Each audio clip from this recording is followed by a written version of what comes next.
আসলে বিগত দিনে 14 সাল থেকে 24 সাল পর্যন্ত আসলে তো নিরপেক্ষ নির্বাচন হয়নি।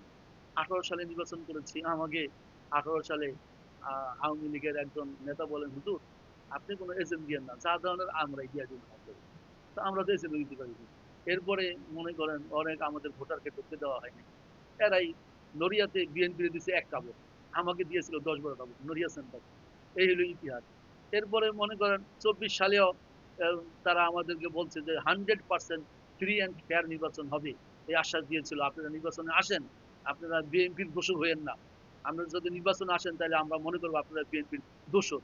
তো আমাদেরকে আশা দিয়েছিল যে 100% ফ্রি অ্যান্ড ফেয়ার নির্বাচন হবে, আপনারা আসেন। আমরা সেই কথা বিশ্বাস করেই 24 সালের নির্বাচনে আমি গিয়েছিলাম, কিন্তু আসলে সেই প্রত্যাশা মতো আমরা নির্বাচন হয় নাই, ভোটাররা সেন্টারে আসেনি। যাই হোক, বিগত দিনে যেটা হয়েছে পাস্ট ইজ পাস্ট।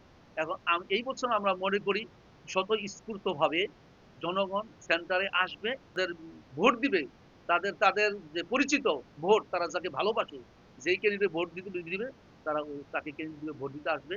তারা ওই মার্কায় তারা ভোট দিবে, তাদের পছন্দ, তাদের পছন্দ ক্যান্ডিডেটকে তারা ভোট দিবে। কিন্তু এখানে একটা কথা আছে, এখন আমরা সারা বাংলাদেশে যা দেখতেছি, প্রশাসন একটা দলের দিকে তারা মাইল হয়ে গেছে, ওদিকে তারা সাপোর্ট করতেছে, কিন্তু এইটা যেমন না হয়। প্রশাসন যদি 100% নিরপেক্ষ থাকে, তাহলে ইনশাল্লাহ মহিলা পুরুষ সবাই সেন্টারে আসবে, সবাই ভোট দিবে। এখন যেটা হুমকি ধমকি বিভিন্ন দিক থেকে আসতেছে, তাহলে এই হুমকি ধমকি দিলে বিশেষ করে মহিলারা ভাবে যে আমরা ভোট দিতে যাবো। অনেক পুরুষও যাবে, মনে করবে যে এমপি হইলে আমাদের কি লাগছে, আমরা ওই মারামারিতে যাই না। কিন্তু সরকারকে আশ্বস্ত করতে হবে জনগণকে যে 100% ফ্রি অ্যান্ড ফেয়ার নির্বাচন হবে, কোনো অরাজকতা হবে না, মারামারি হবে না।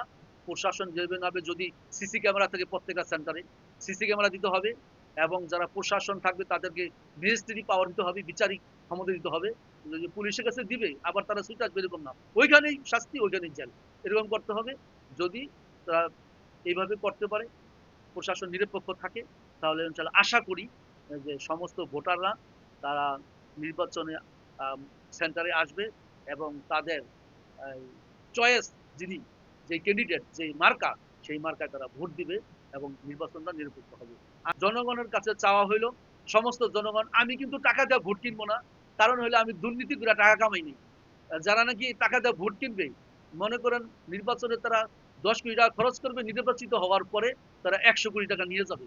কিন্তু আমি তো টাকা, আমি যেহেতু আমি খাবো না, আমি আমি যদি এটা জনগণের টাকা, সরকারি টাকা খাই, আমি কয়জনের কাছে মাপ চাবো? কারণ আমি তো নির্বাচন করি আল্লাহর জন্য, আখিরাতের জন্য আমি রাজনীতি করি।